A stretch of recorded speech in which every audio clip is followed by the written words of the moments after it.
Hey everybody, this is Darth Bryboy. Thought I would provide a little bit of context before the video that you're going to be seeing in a couple seconds will be shown. Now this is in regards to AI art. I do say later on in the video that AI art can be a useful tool. However, it should be seen as a tool only, a way to perhaps experiment with your art rather than being used to create art on its own. It's a brush in your arsenal. But if you start using that thing and declaring yourself an actual artist, well then this rant is for you. But I want to emphasize that I do see AI as a potentially helpful tool and something that can be helpful in the future. Though, I do have genuine fears about it being used to overshadow digital artists like myself. And I think those fears are very valid. Because if that shit gets a little bit better, ooh, that's terrifying. That is truly terrifying. And as I say later on in the video, I do believe the smartphone is the great equalizer when it comes to the arts, specifically photography. Again, these points will be brought up later on in this video. So with that in mind, here's the video. AI art. What's my opinion of it? Well, if you saw me do quotations around the word art, I don't think my opinions are going to be that controversial from the perspective of an artist. But, in short, I don't consider AI art real art. All you're doing is just typing some fucking shit in a program, and the program can barely make what you want. Now, maybe if you're more detailed, the program can do it better. However, in the time it'll take you to think of the words just to get this stupid algorithm to do what you want, you could start to learn a trade of some sort.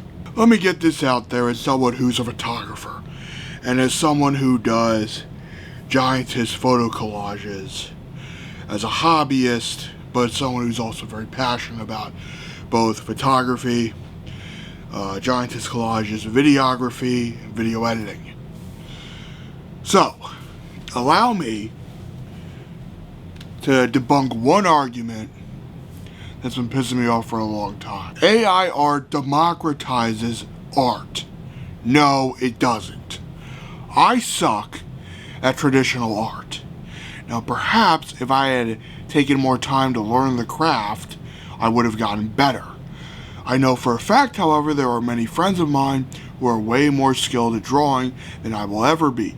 There are friends of mine who are better writers than I will ever be. There are people who I know who make collages who are better than I will ever be. Same with photography. But when it comes to that field, specifically photography, you just need a little point and shoot camera like this. This is an old Sony that was my mother's, but she gave it to me. It's like from 2012. This is my Moto G Stylus 2022. My smartphone. Granted, the photo quality on this thing is not the greatest, but this is an example of true democratizing of the arts. Every single one of us has a camera with us. Every single one of us has a easy, accessible point and shoot machine that 2 or 3 decades ago we could only dream of, or the technology that existed at the time for digital photography sucked. So you go from something like this to maybe something like this. This is my old T3i hefty machine.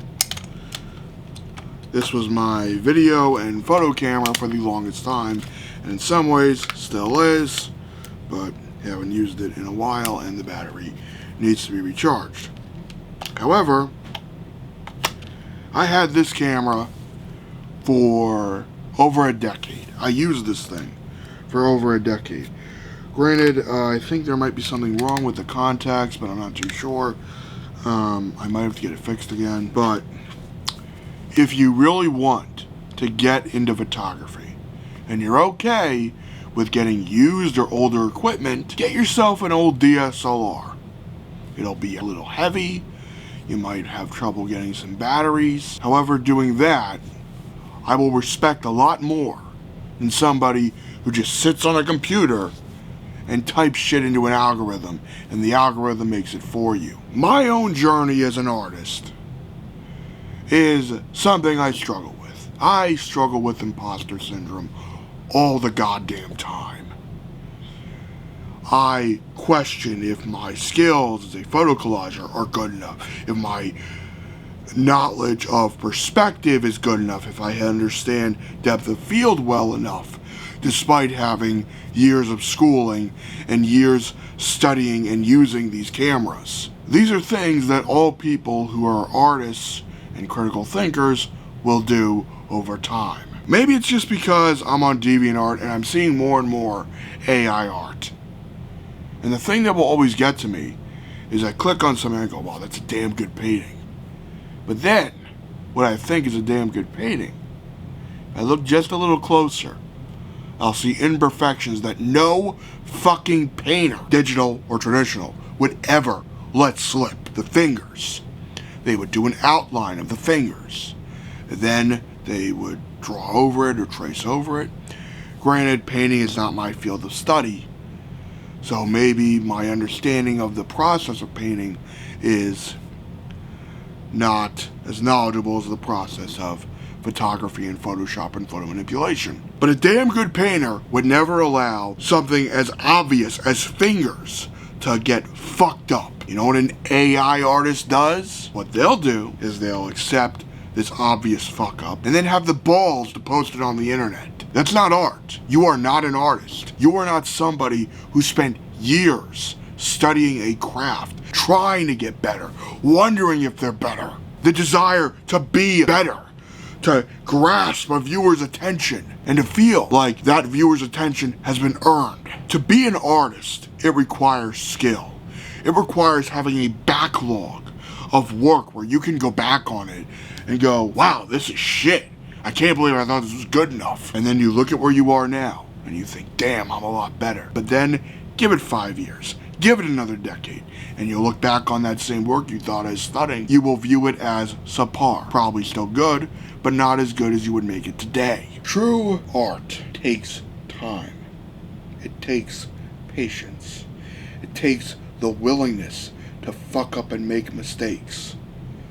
I want to bring something else up that I like to think and hope made me a better photographer. It doesn't matter how old your tools are. It doesn't matter if you have a tablet to back up your computer. It doesn't matter if you need to go to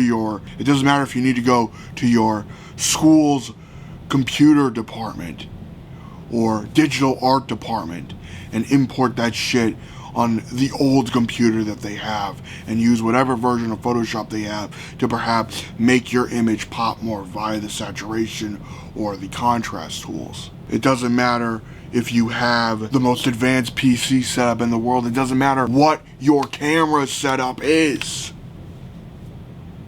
What matters is this. You took your time with the tools you had. You used the tools you had to be as good of an artist as you could be. You spent money and used your money to become better. That's what makes an artist. Don't try to tell me, oh, well, if I keep typing into the AI program, then the AI will get better. No. That's not you making it. That's not coming from your heart or soul. That's a machine doing it for you. Now you might say, oh, well, you're a digital photographer, or you make giantess collages. You're technically using a machine there. Correct. However, I'm using a machine very differently. I'm using the programs and my years of skills with those programs to make my work better, or hopefully better, than it was when I first started. When I first started doing Photoshop, I didn't know what the fuck I was doing. I looked around at people. I remember this vividly. I don't remember what this specific project was, but I sucked. And I looked over to the person next to me, and I was so envious and so jealous of this person's skill. They collaged a turtle, and they had a family riding on the back of that turtle, and they didn't have the feet, because the feet were underwater, that this person took the stock image of. And then what they did was they cut the foot, and they placed the foot on where that ankle was being covered.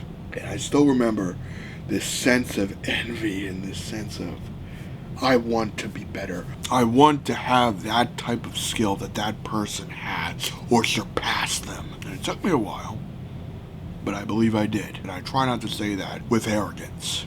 I try to say that as somebody who struggled to get better, who at one point thought some of my work was good enough. And at the time it was good enough with the limited knowledge that I had. But I got better. I talked to fellow artists who helped make me better. I talked to people who were making better shit than me. And they were kind enough to give me some of their assets that they use in their own collages. Or I collabed with them.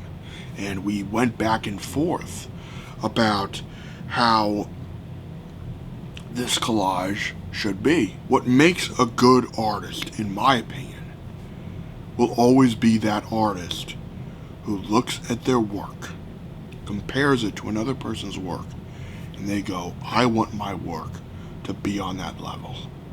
Or I want to try to get on that level. And they may not succeed, but they try.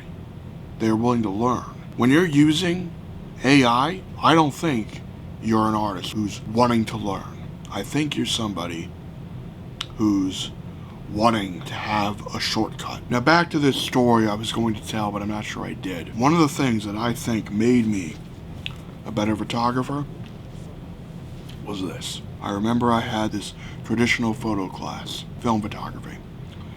This is back in 2012, I can't believe it.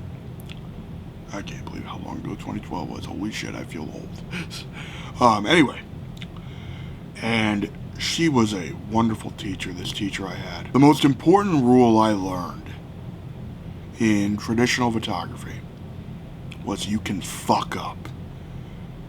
You might have taken a great picture, but if you didn't do these steps in the darkroom, if you didn't try to get the film canister out correctly under this sheet thing because maybe the darkroom was too busy, and you could fuck up what could be a wonderful picture. It was a contrast of hoping and praying that I got the best picture I could get on the film camera. I only had one take, one time to do, because I couldn't risk wasting film. And every once in a while, you would develop a picture, and it would be this clusterfuck of just overexposed bullshit. Because maybe you didn't time the exposure right, maybe you got too cocky, or you were too quick, and you didn't allow for a long enough exposure time, or you fucked up in the darkroom because you maybe set something in too long or too short. The darkroom taught me the importance of failure, the importance of realizing that the gift of digital is that you can take as many things as you want and you don't have to worry about a thing. It's even more true nowadays with cloud storage. Back in the 2010s, I mainly, and still mainly, rely on external hard drives and SSDs for video editing and my photography. So the main point is this: pick up a damn camera or use your phone and take some bloody pictures. Get a basic photo editing program like GIMP and just start experimenting. Learn. If you're in school, take a digital photo class. If you can't afford college, try looking up some tutorials on YouTube. AI art can be a useful tool perhaps, but a tool does not make you an artist. It's the level of dedication you're willing to give to your art that makes you an artist. With that in mind, live long and prosper and have a good day, and thank you for watching. Consider subscribing to my YouTube channel.